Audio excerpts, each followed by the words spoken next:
byo izi no kuntu tuzagwana nabyo iyi Imana yaguhamagaye kugira ngo uzikorereho, kubera ko izi social media zikorerwaho n'abantu bakora ibintu bibi n'abantu bakora ibyiza.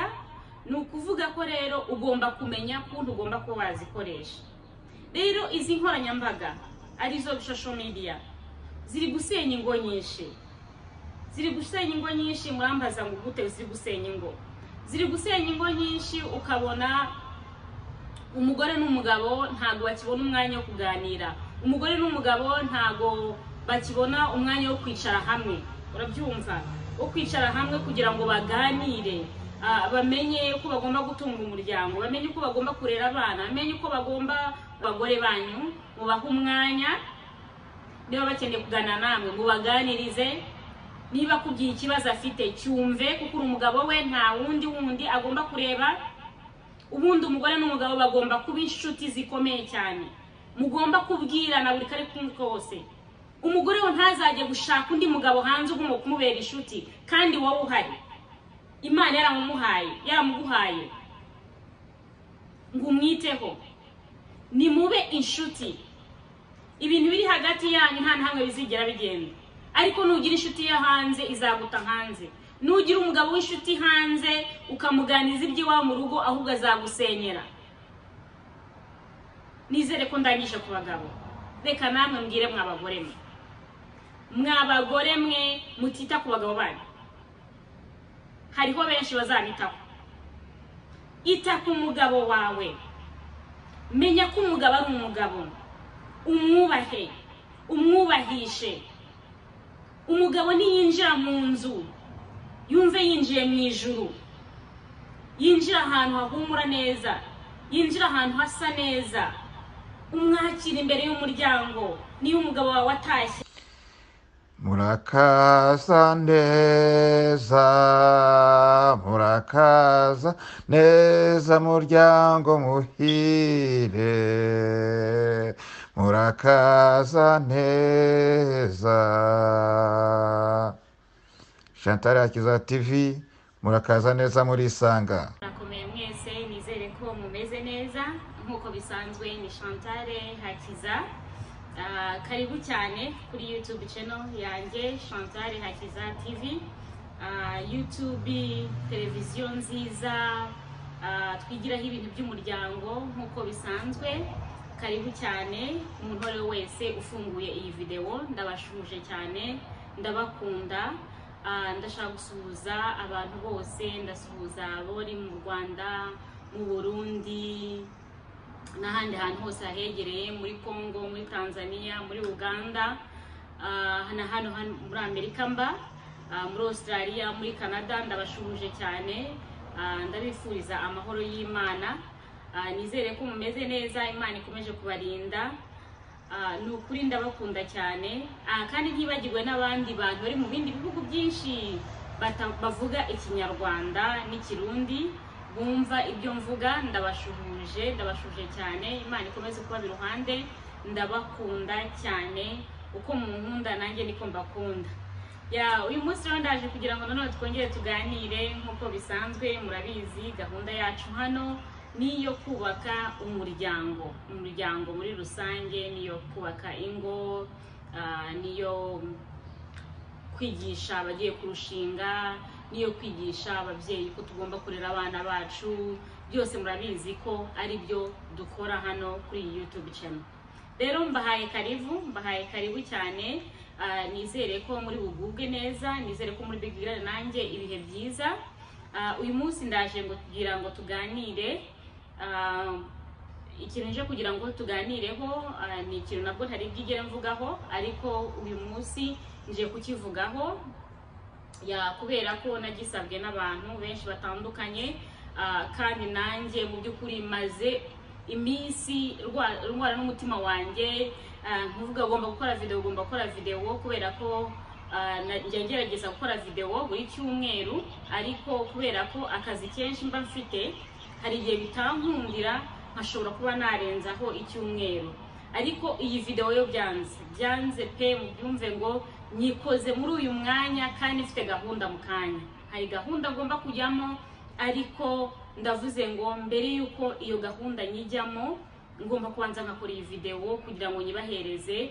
Ndi hano ku bwanyu, ndi hano ku bw'ingo zanyu. Mu by'ukuri Imana nicyo yampamagariye. Burya iyo umuhamagaro ari uwawe naho byagenda gute ntushobora kuba wabicika. So rero uyu ni umuhamagaro wanjye, uyu ni umuhamagaro wanjye. Imana yarampamagaye ngo nyikorere, nanjye ndaza ndayikorera. Ubwo rero muri make nkuko nabibabwiye, ndi umuntu uhora mfite akazi kenshi cyane, nababwiye ndakora, ndi mama, ndi madamu. Izo gahunda zose mba ngomba kuzikora, ibyo bintu byose ngomba gukora. Ndi umudamu rwose 100% wita ku mugabo we, nkaba mama w'abana 100% rwose. Ibintu byose ndabikora nkuko bigomba.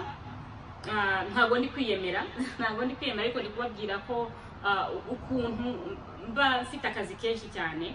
Kuko hariho abantu benshi bambaza ngo Chantal ubona gute umwanya, ko twebwe umwanya twawuze.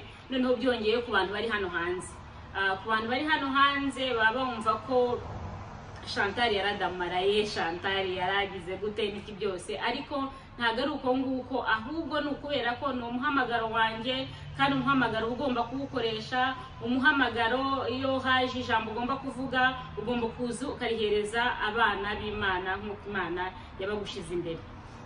Ubwo rero hari ikintu nshaka ko tuganiraho kimaze iminsi ku mutima wanjye. Narakiganiyeho n'abandi bantu, hariho abantu benshi babimbwiyeho, ariko nanjye bwite byangezeho ko ndaza kubabwira. Mu by'ukuri ni ikintu cyo kuganira ku nkoranyambaga, ibyo bita social media. Social media ni ikintu cyo kwitondera cyane. Ntimubone tuziriho, ariko Imana iba yaramaze kuduprepara, Imana iba yaramaze kudutunganya. Izi ibyo tugomba kuzahura nabyo, izi no kuntu tuzagwana nabyo. Iyi Imana yaguhamagaye kugira ngo uzikorereho, kubera ko izi social media zikorerwaho n'abantu bakora ibintu bibi n'abantu bakora ibyiza. Ni ukuvuga ko rero ugomba kumenya kuntu ugomba kuba wazikoresha. Rero izi nkoranyambaga arizo social media ziri gusenya ingo nyinshi, murambaza ngo gute ziri gusenya ingo. Ziri gusenya ingo nyinshi, ukabona umugore n'umugabo ntago bakibona umwanya wo kuganira, umugore n'umugabo ntago bakibona umwanya wo kwicara hamwe. Urabyumva? Wo kwicara hamwe kugira ngo baganire, bamenye uko bagomba gutunga umuryango, bamenye uko bagomba kurera abana, bamenye uko bagomba gutunganya gahunda ziri aho ngaho mu rugo rwabo, bamenye ukuntu bagomba kwitanaho. Buri wese akaba afite telefone ari mutwe, n'undi nawe afite telefone ari mutwe, ugasanga ntabwo bahana umwanya. Mu by'ukuri ngiye nabiboneye umuti, niyo mpamvu kugira ngo nze hano mbibaganirizeho. Ikintu cya mbere ubundi ndi kubabwira impamvu ziri gusenya ingo. Urabona ko umugore n'umugabo bashobora kugirana akabazo, bagirana akabazo, ubwo umugabo akamara iminsi atavugisha umugore we, umugore akamara iminsi atavugisha umugabo we, ariko ntiyibagirwe kujya kuri izo social media, ntiyibagirwe kujya kuri izo nkoranyambaga, akazijyaho, akajya kuri Facebook, akajya kuri Instagram, akajya kuri YouTube. Ariko tugiye kuvuga ku bintu bibiri, kuko ibyo bintu bibiri nibyo bisenya urugo. YouTube yo nta kibazo kuko uragenda ukareba video warangiza ugafunga ukagenda. Ariko Instagram na Facebook ujyaho ugahurira naho n'abantu, ukaganira n'abantu, mukagira byinshi muganira. Nagahinda rwose bikomeye cyane. Nkanjye ntangira kuzikoresha, abantu benshi bambwiraga ko nkoresha social media cyane, n'ubu ngubu barabimbwiraga, sinzi ubu ngubu ariko baracecetse ko nta ukunda kubimbwira ubu ngubu, kubera ko none babonye ndi hose, none nagiye no kuri YouTube. So urumva ko ariko mu by'ukuri ntangira gukoresha social media, ni ukuvuga ko Imana yari iri kuntegura uwo ndiwe uyu munsi, yari iri kuntegura, ariko integura mu by'ukuri harimo imitego iteye ubwoba. Hagezeho igihe nkajya ntakira umuntu ntazi kuri Facebook yanjye na Instagram, kubera ko wakiraga umuntu yarakwakaga friend request, ukamwakira, wamwakira yarangiza akanyura mu gikari agatangira akakuganiriza. reka mbabwire ikintu uzi ko ejo bundi nawe mbabwira igihe maze kuri YouTube maze nk'umwaka mbabwira imbogamizi nahuye nazo. Izo nizo challenge nahuye nazo, izo nizo mbogamizi nahuye nazo. Mu by'ukuri rero ntangiye gukora bino biganiro byabaye ngombwa yuko ngomba kwakira buri muntu ari we wese. So uwo muntu ari we wese rero nakiriye. Mu by'ukuri hari abasore benshi bankurikiraga igitsina gabo, reka ndeke kuvuga abasore gusa kubera ko n'igitsina gabo bubatse.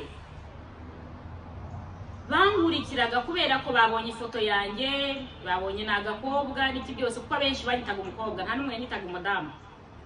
Ya buri wese wanyandikiraga yarambwira amakuru igikobwa cyiza, umeze gute n'ibiki byose. Ubwo nyine agatangira aho ngaho, atangira noneho gutambukira avuga ibindi bintu.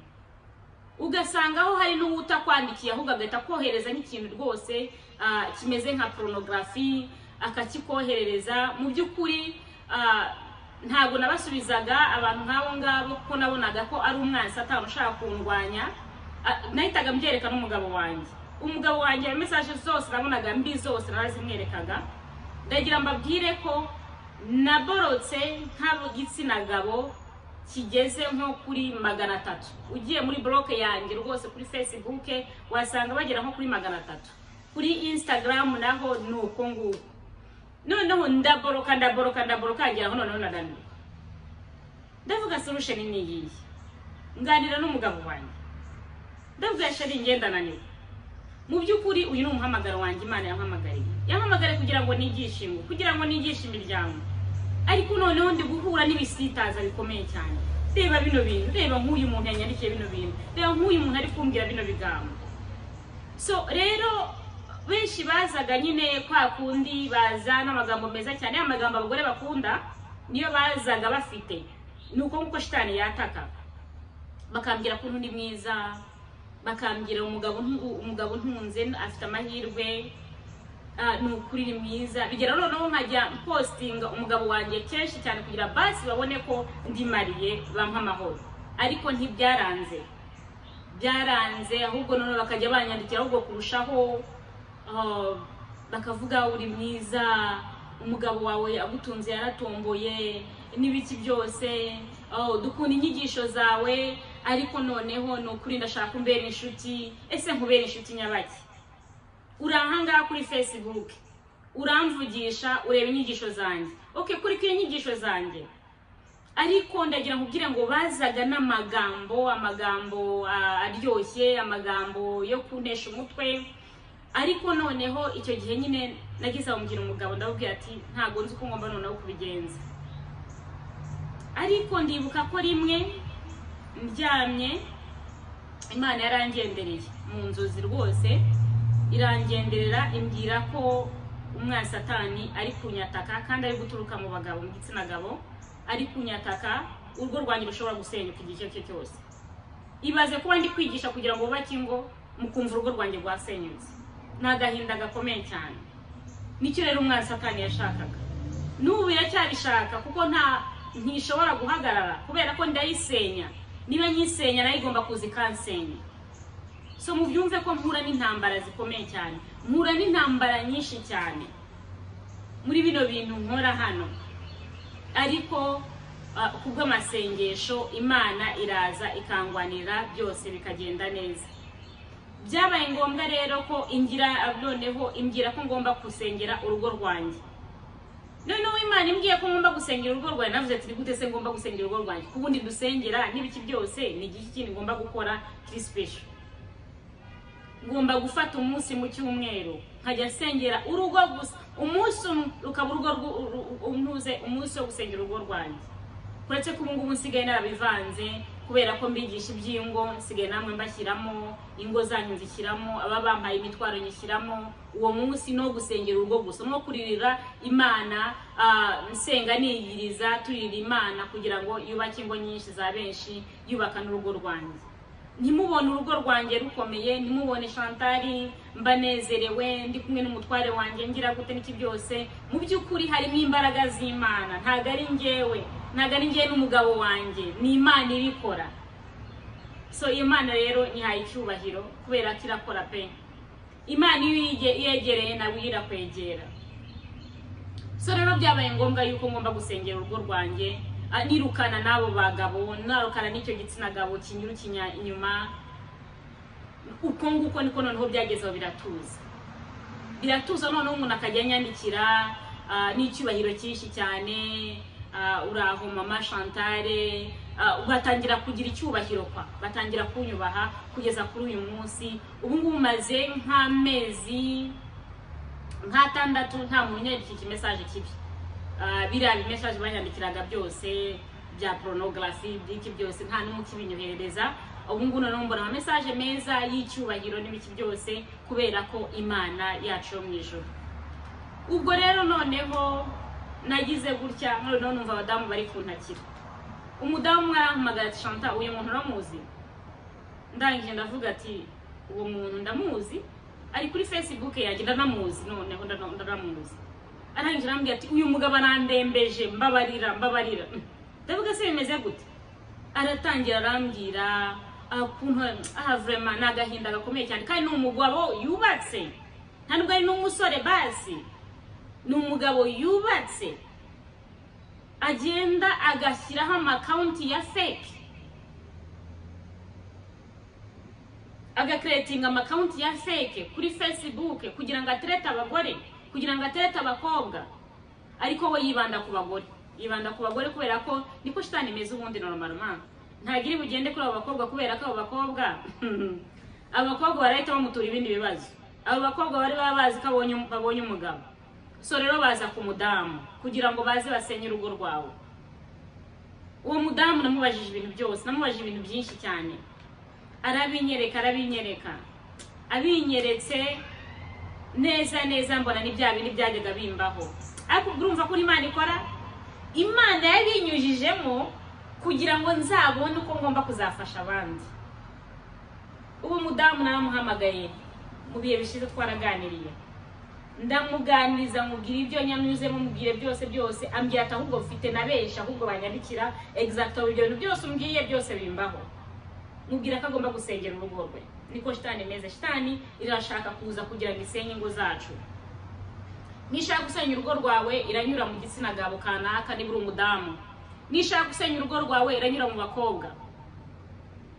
Abakobwa baze bakubwira amagabo meza kandi mu rugo iwawe ntayibona. Wumve ko ari uwo mukobwa mwiza, wumve ko madamu wawe ari nta kigenda, wumve ko uwo mukobwa ari wo gukunda. Mu by'ukuri umukobwa ntaga gukunda, ahubwo arashaka kugusenyera urugo. Umwana Satani yamutumye kugira ngo aze kugusenyera urugo. We wa mugore we, uwo mugabo uri kukwandikira kuri Facebook, kuri Instagram, aje gusenya urugo rwawe, ntaga aje kukubaka. Kubera ko aho yagusanze mu by'ukuri yaraje aragutereta hagira gute n'iki byose, uva mu rugo rwawe.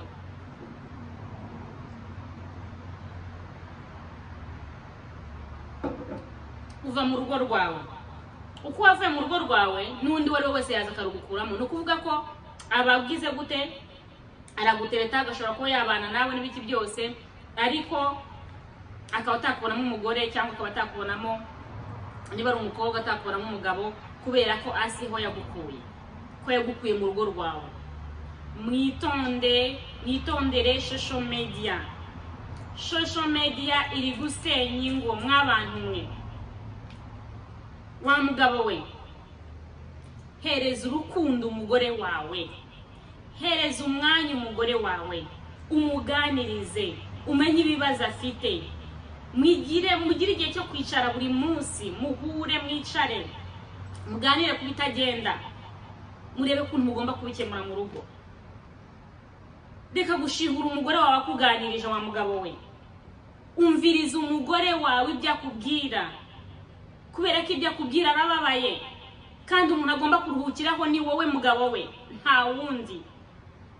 Natakubona ni hari bujye kuri izo social media akagenda agakubitana nabo basore bakamubwira amagambo meza, ejo bundi ugasanga bahuye, bazaganira bagane, ariko ejo bundi uzasanga bahuye, kubera ko wa mugore arakomeretse.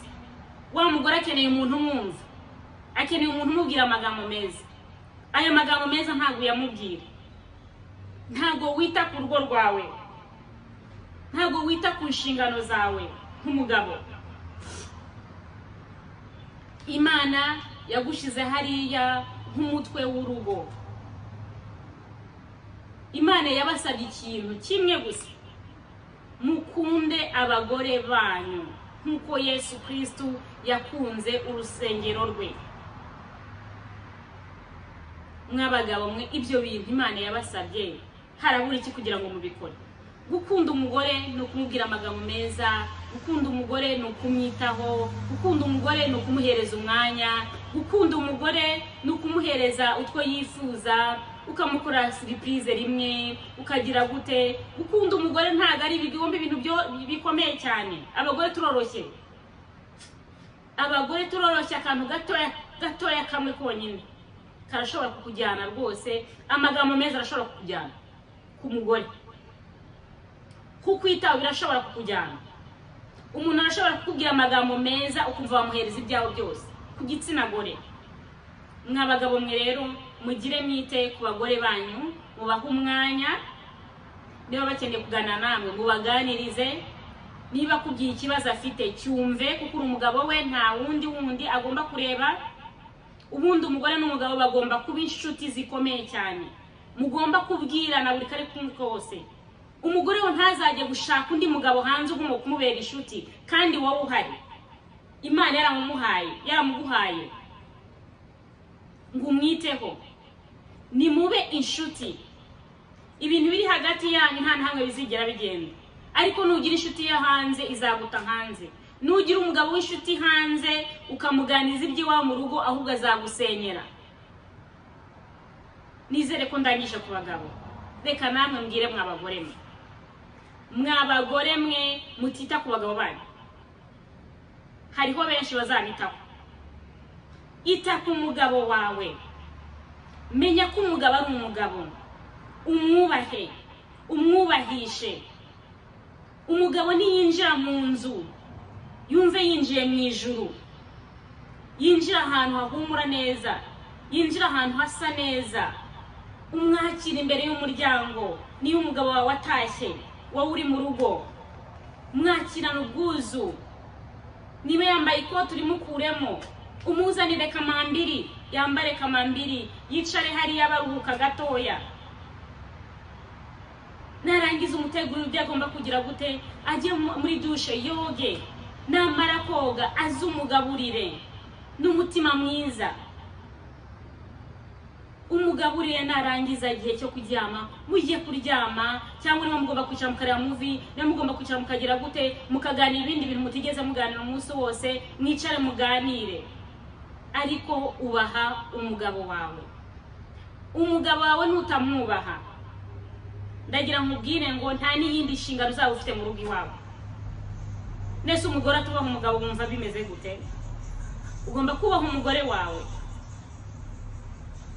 Wa mugabo we, wa mugore ugomba kubaha nawe uwo mugabo Imana yamuramuguhaye. Imana idusaba guca bugufi.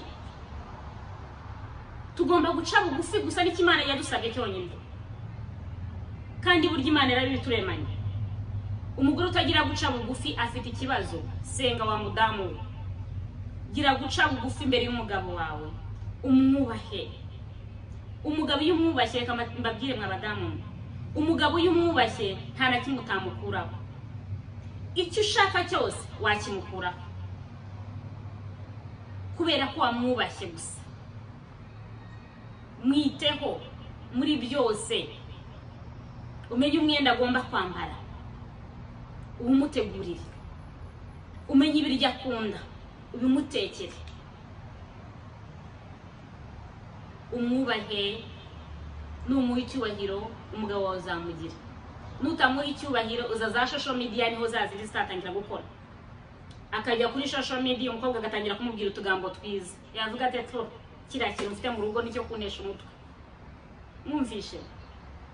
Reka tureke kubintesha mutwe. Tuba abadamu beza. Umugabo ashobora kuba yasohoka, yabagiye mu kazi cyangwa yabana handi yagiye, akumva aravuga ati ndataha ajyanye kuri madamu wanjye. Nawe wa mugabo we,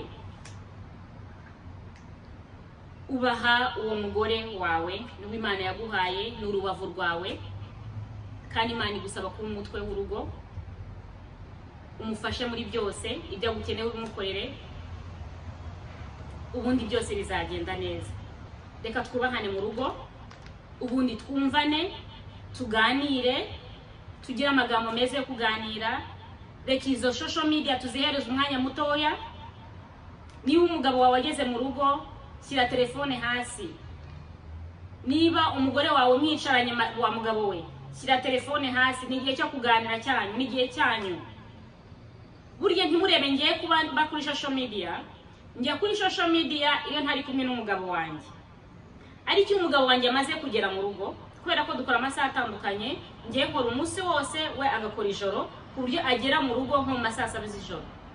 Ariko asanga nticaye mutegereje, namaze guteka, niteguye umutware wanjye, akagera mu rugo nkamugaburira, nkamwakira nkuko nabibabwiye, ajagera imbere y'umuryango nkamwakira, nkamuha karibu, akicara nkamuha kamambiri, akicara akaruhura ibirenge, narangiza nkamwitaho, nkamugaburira, yamara kurya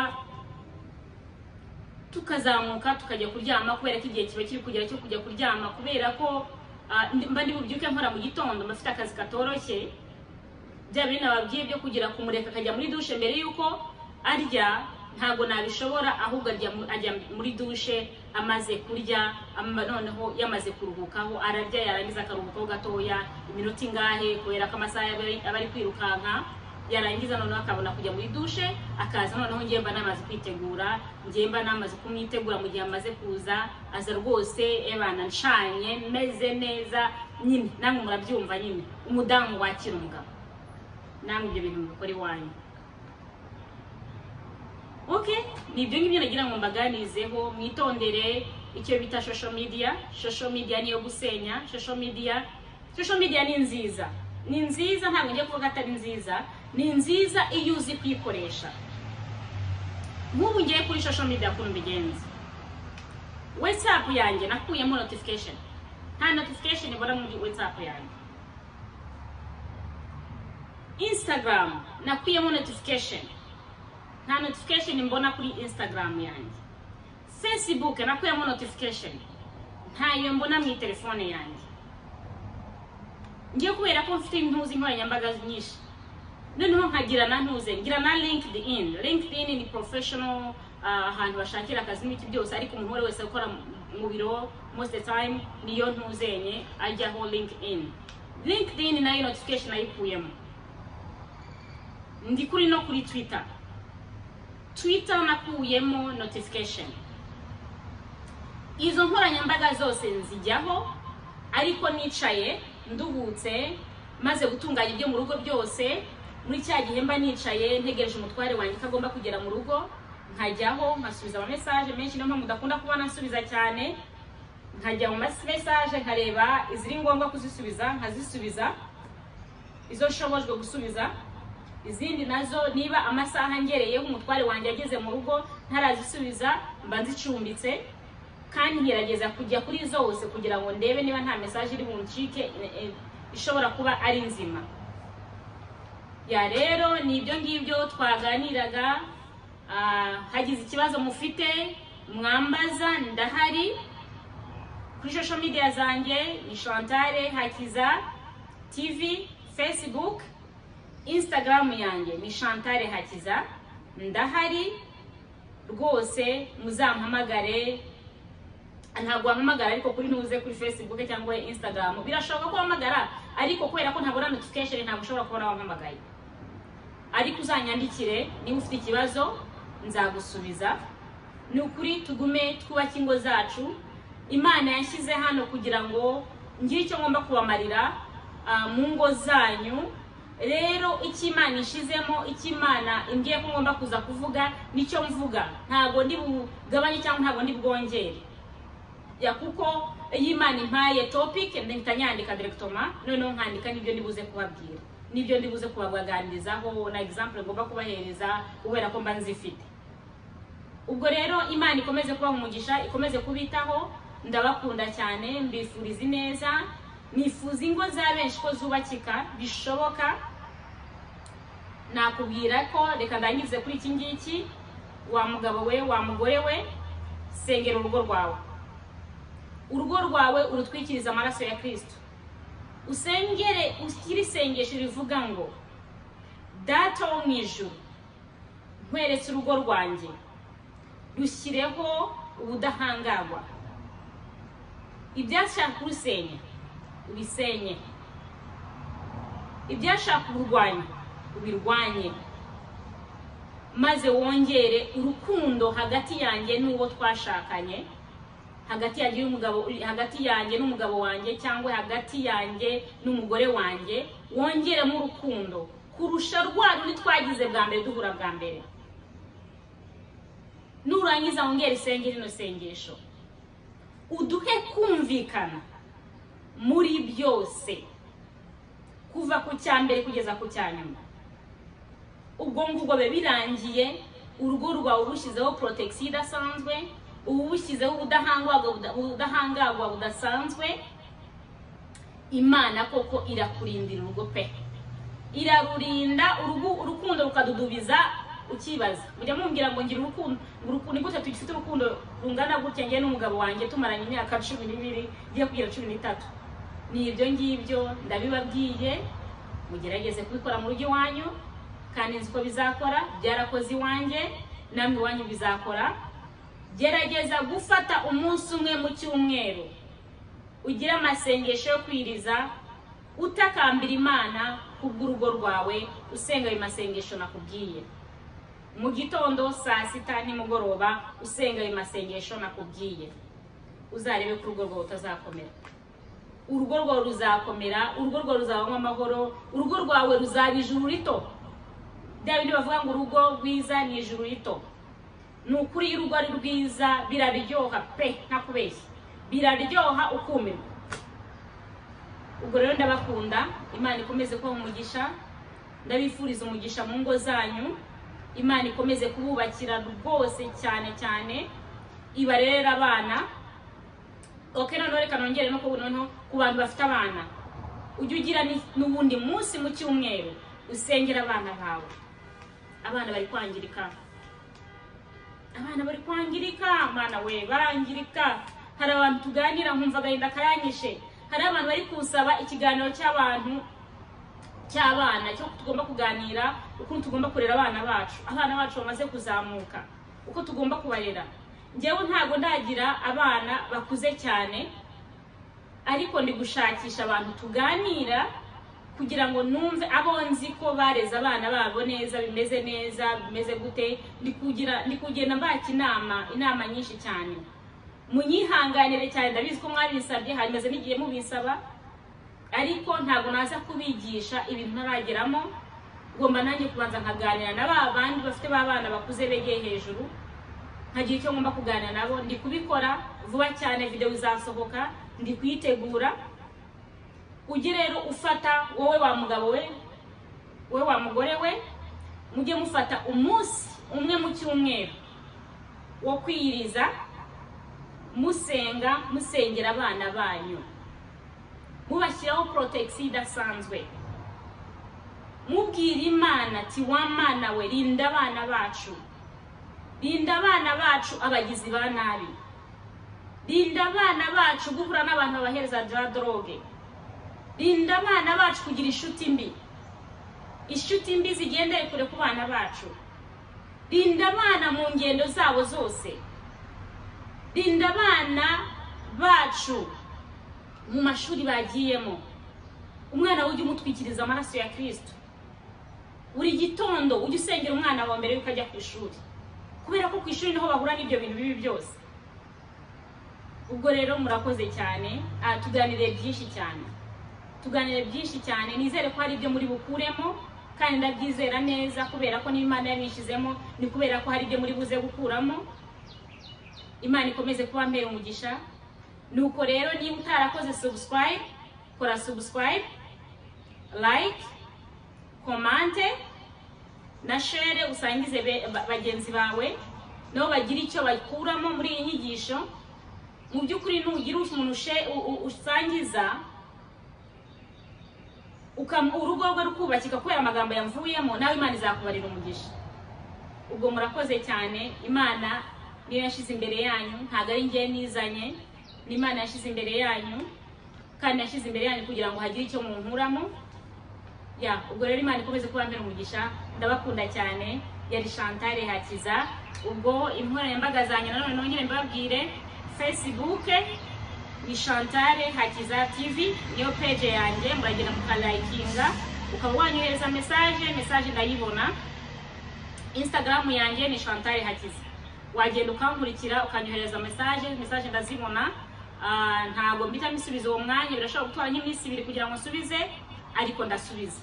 Ubwo rero Imana ikomeze kubambera umugisha. Ndabakunda cyane. Yari Chantal Hakiza. Bye.